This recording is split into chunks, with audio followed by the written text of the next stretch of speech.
comment allez-vous? J'espère que vous allez bien. Donc une petite vidéo assez sympa, toujours pour continuer la vidéo sur les bases de la comptabilité.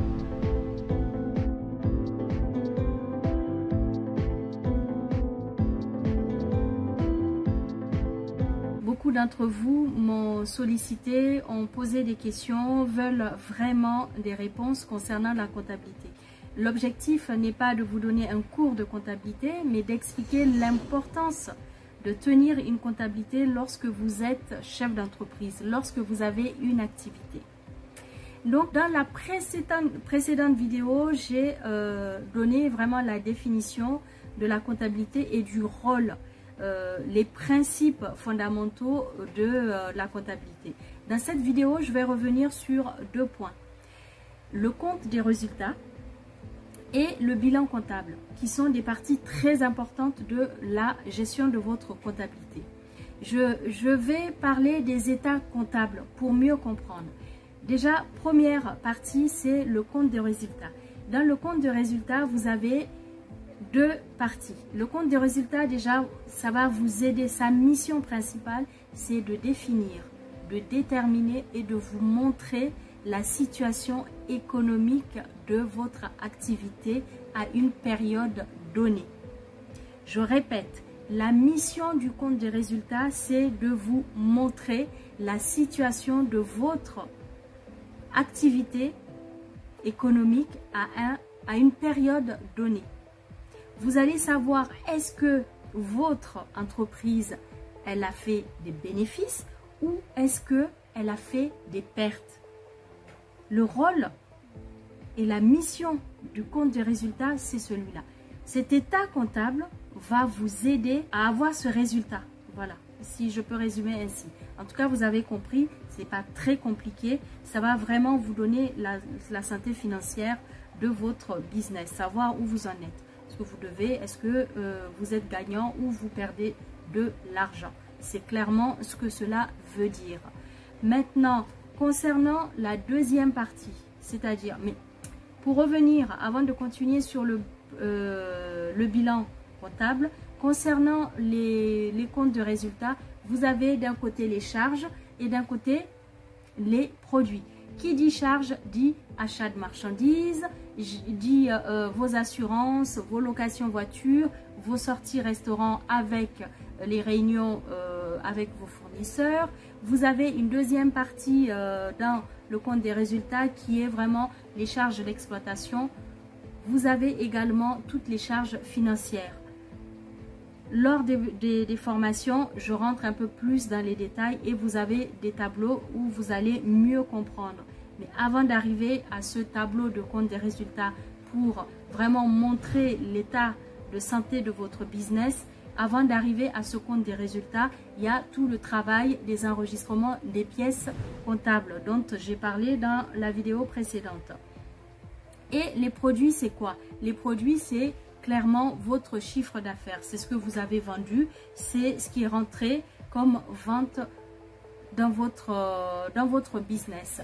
Vous avez tous les produits d'exploitation, vous avez les produits financiers, ça peut être des produits exceptionnels, vous avez également tout, quand je dis les produits financiers, ça peut aussi être le capital. Je ferme cette parenthèse pour passer au bilan comptable. Maintenant, c'est quoi le rôle exactement? Quelle est la mission du plan comptable? Votre plan comptable va vous aider clairement à vous montrer quels sont vos actifs et quel est le passif de l'entreprise. Ça veut dire quoi? Ça veut dire que grâce au bilan comptable, vous êtes capable de connaître votre patrimoine, le patrimoine de votre entreprise. Quand je dis votre, je parle bien évidemment de votre activité, de votre business. Le bilan comptable vous montre le patrimoine de l'entreprise. D'un côté, vous avez les actifs, c'est-à-dire ce que possède votre entreprise, et d'un autre côté, le passif, c'est-à-dire qu'est-ce que l'entreprise doit et à qui. Dans une première partie de ce bilan, vous avez tout ce qui touche les actifs immobiliser. C'est-à-dire, ça peut être de l'immobilisation incorporelle, c'est-à-dire les licences. Si vous achetez une licence par rapport à, par exemple, le logiciel de gestion, si vous avez une licence que vous achetez, c'est de l'immobilisation que vous ne pouvez pas toucher. C'est incorporel. Vous avez les immobilisations corporelles. Ça peut être l'ordinateur, ça peut être le téléphone professionnel que vous achetez parce qu'il vous sert à travailler. Vous avez les immobilisations financières. Maintenant, dans la deuxième partie des actifs, vous avez les actifs circulants. Ça rentre, ça sort, ça reste pas. Certains vont me parler des créances, les créances clients. C'est quoi? Lorsque vous avez fait une prestation, vous avez bien facturé un client. Donc, c'est une créance que lorsqu'elle va être payée, elle sera plus dans les actifs. Elle va aller directement dans la trésorerie. Mais voilà, ce sont des choses qui figurent sur votre bilan, sur le bilan de l'exercice de votre entreprise. Qu'est-ce que je possède et qu'est-ce que je dois? Bien évidemment, pas vous en personne, mais votre business, votre activité. Parce que j'associe votre entreprise à vous, chef d'entreprise. Je m'adresse à vous. Donc, je vous explique les bases pour que vous compreniez que c'est important d'avoir votre comptabilité qui est propre, linéaire, fidèle à l'image. Une image fidèle. J'achète, j'enregistre l'achat. Je vends, j'enregistre la vente. Tout ce qui rentre et qui sort dans la vie de votre activité doit figurer dans les états comptables. Aussi bien dans le compte des résultats et in fine, ça va venir se rajouter dans votre bilan où on va voir, pas en détail, mais qui va venir montrer vraiment la vie, le patrimoine que possède votre entreprise. D'accord? Donc, c'est de cela que vous servent ces deux parties-là en termes de comptabilité, en termes de base de la comptabilité. Maintenant, comment on arrive à avoir ces comptes? Comment vous arrivez à avoir tous ces comptes chiffrés? Parce que vous allez respecter le plan comptable. Comme je le précisais dans la vidéo précédente, je vais vous parler que du plan comptable français. Celui-là qui est régi par des règles juridiques, qui est régi par le droit. Donc, qui répond vraiment à des principes de comptabilisation, des règles à respecter. Donc, ce plan comptable, je ne sais pas. Donc, voilà. Hop, qui est, je vous montre, pas besoin pour les personnes de le connaître par cœur. Hein. Lorsque j'ai passé mon examen de DCG, je n'ai pas eu besoin d'apprendre par cœur. Les profs disaient, il faut juste l'avoir en permanence sur vous, le plan comptable, parce que il y a tout. Donc, dans le plan comptable, ce qu'il faut retenir, vous avez 7 classes. 7 classes à respecter pour l'enregistrement. Pourquoi? Chaque classe correspond à un compte bien précis. Et bien évidemment, par exemple, je prends la classe 1. Ce sont les comptes de capitaux. Lorsque vous déposez votre capital à la création et à l'enregistrement de votre entreprise, vous avez forcément déposé à la banque le capital. Il va s'enregistrer dans ce compte 1. Ça peut être le compte 101 capital, mais après avec des sous-comptes, capital souscrit, capital souscrit appelé versé, enfin bon. Donc c'est pour dire que vous avez la classe 1 qui elle aussi a des sous-classes pour bien spécifier, pour bien détailler les enregistrements.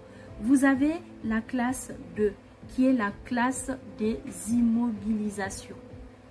Si vous faites des travaux, et que vous voulez les enregistrer, vous les enregistrez dans cette classe 2 des immobilisations. Si vous avez également la classe 3, je vais tous vous les citer, la classe 3 la classe 3 égale au compte des stocks. Si vous vendez des vêtements, si vous faites un business où vous avez besoin d'avoir du stock, ben ça va être enregistré dans la classe des comptes 3. D'accord? C'est aussi valable pour les personnes qui achètent du matériel, une société qui fait des travaux, une société dans le bâtiment qui achète de la matière première, du ciment par exemple. Elle peut être amenée à stocker du ciment. Donc vous voyez, c'est pas que une entreprise qui vend des vêtements, des chaussures ou des accessoires. Ça peut aussi être une société de bâtiment qui fait des constructions, qui a besoin de stocker, par exemple, la matière première qui est par exemple, j'ai donné l'exemple du ciment, par exemple. Vous avez la classe 4, ce sont les comptes tiers, les comptes de tiers. C'est qui les comptes de tiers? Ça peut être le fournisseur, c'est les impôts, voilà, ces deux-là. Je reviendrai, je rentre beaucoup plus dans les détails effectivement pendant les formations où là c'est important en fonction de vos activités de bien connaître les grands comptes qui reviennent souvent, que vous avez besoin vraiment de bien enregistrer. Pendant les formations, je reviens toujours, bien sûr c'est une formation donc je rentre dans les détails, mais là c'est vraiment une petite vidéo pour expliquer l'importance de la gestion de votre comptabilité. Donc classe 4, retenez bien, ce sont les comptes des tiers, les impôts, les fournisseurs, voilà. Ça, c'est vraiment des comptes tiers. La classe 5, c'est les comptes financiers. Tout ce qui est la banque, bien évidemment, pour enregistrer vos relevés bancaires, il faut bien les enregistrer dans les comptes de la classe 5 parce que c'est le financier. C'est tout ce qui touche votre compte en banque. C'est tout ce qui touche les règlements en espèces. C'est ce qui touche la caisse. Voilà, donc ça rentre dans ce compte, dans cette classe 5 des comptes des finances. Vous avez la classe 6 qui revient très souvent et qui est vraiment la classe des comptes qu'on utilise bien évidemment tout le temps. C'est la classe des comptes de charge. Vous achetez tout le temps.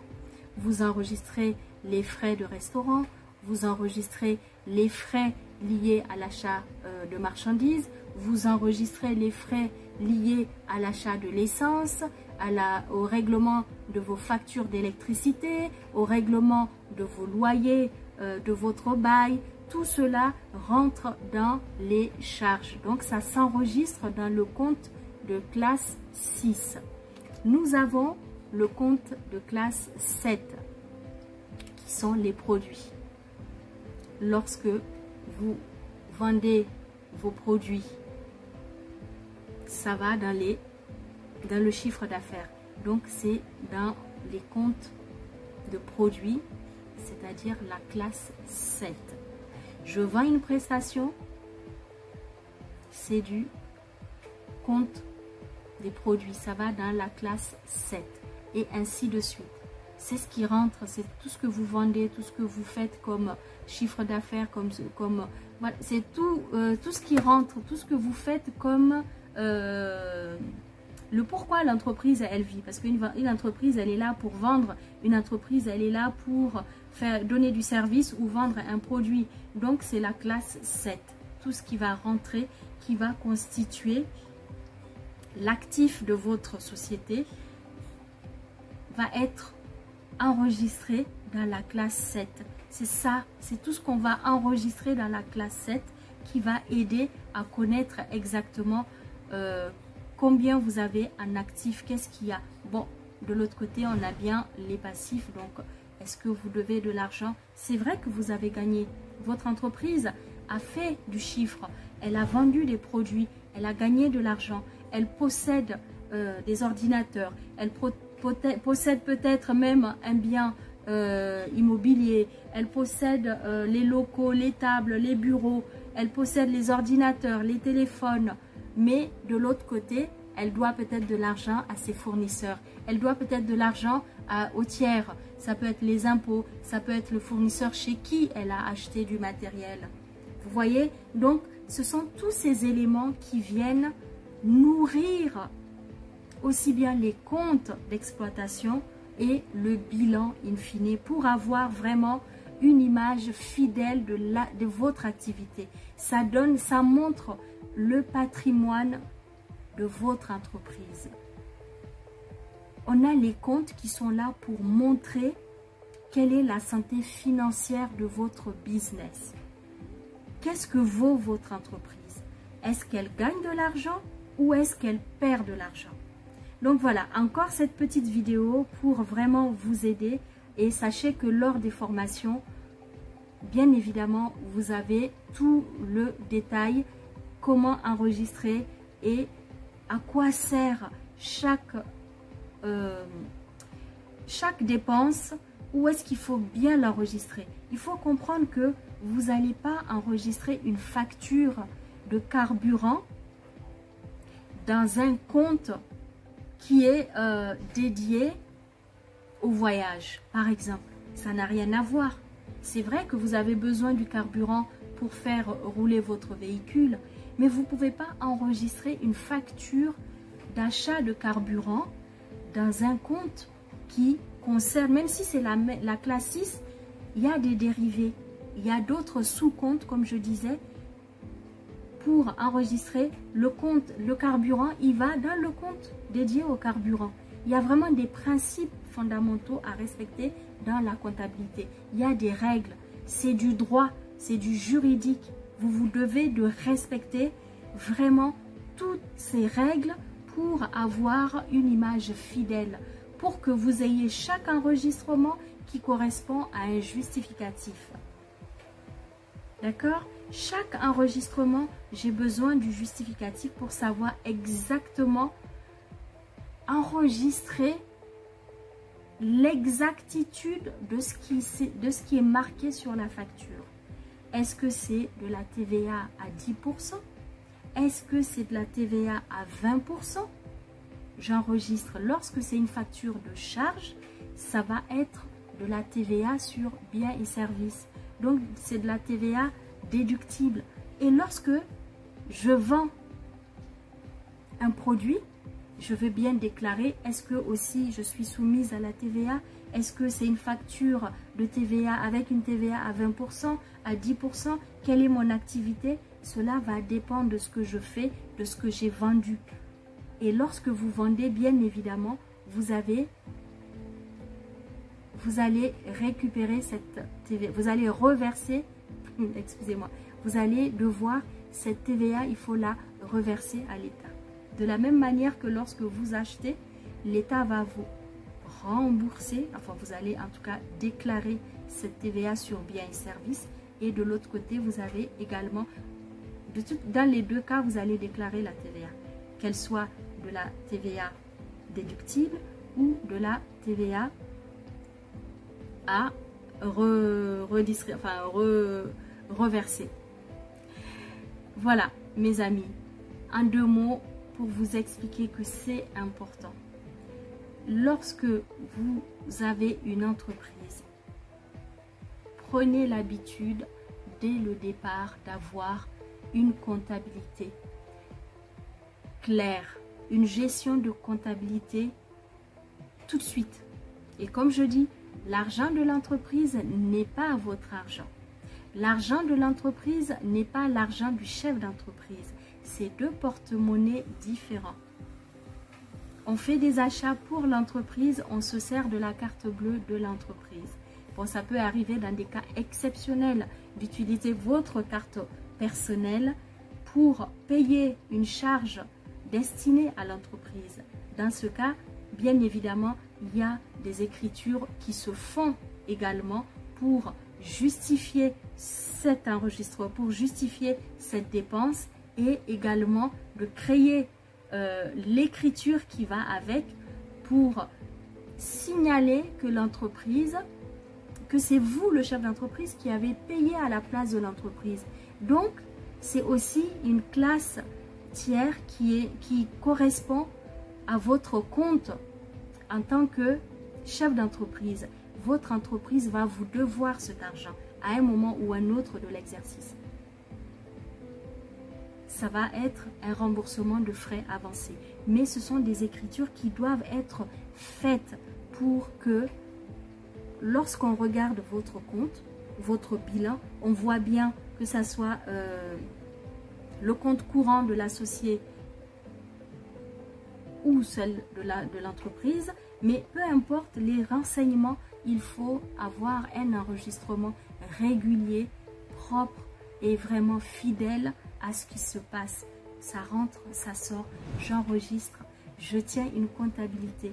Que vous ayez un expert comptable pour faire les enregistrements pour vous coacher, pour vous guider, vous accompagner, vous donner des conseils, ou alors vous-même en entreprise, vous faites votre propre comptabilité si vous avez les compétences. Dans les deux cas, il est important de bien comprendre cette notion de gestion de votre comptabilité qui doit être vraiment respectée et régulière. Il faut de la rigueur dans la tenue de votre comptabilité. Il faut du sérieux. Il faut également pour les collaborateurs comptables ou même un expert comptable, il faut de la communication, comme je disais dans la précédente vidéo, de la communication avec l'entreprise et le cabinet qui gère sa comptabilité. Pourquoi de la communication? Ça permet vraiment de conseiller d'un côté le chef d'entreprise, lui donner les éléments pour mieux gérer, et de l'autre, ça permet au cabinet de fidéliser ce client. Parce que lorsque un comptable discute, communique, aide, conseille son client, le client il est rassuré. Il est rassuré. Vous lui enlevez une épine du pied. Vous l'aidez à vraiment se soucier d'aller chercher de la clientèle, se soucier de faire son métier qu'il aime faire et pas de s'occuper de la paperasse, des papiers, de la compta. C'est pas tout le monde qui aime faire la compta. C'est pas tout le monde qui prend plaisir à faire des enregistrements tous les jours. Donc voilà mes amis, si tu me découvres pour la première fois, n'hésite pas à cliquer sur la cloche de notification pour recevoir régulièrement les vidéos de qualité, les vidéos pertinentes sur la gestion de l'entreprise et surtout des vidéos gratuites qui te donnent des conseils de mindset, des conseils de gestion, des conseils pour te booster à avancer dans la vie de ton entreprise, à faire développer ton entreprise. Je m'appelle Emouna Issa, je suis moi-même entrepreneur. Je te propose de t'abonner pour suivre mes conseils et aussi d'intégrer cette belle communauté d'entrepreneurs qui est la mienne, avec qui j'évolue, qui parfois a besoin de coaching et parfois de formation. Mais si tu n'as pas une compétence, fais-toi aider. Ne reste pas seul dans ton coin. Alors reste connecté sur cette chaîne, abonne-toi si ce n'est pas déjà fait. Et je te dis à très bientôt dans d'autres prochaines vidéos où on va se régaler, toujours dans un esprit d'entreprendre, dans un esprit de mindset financier.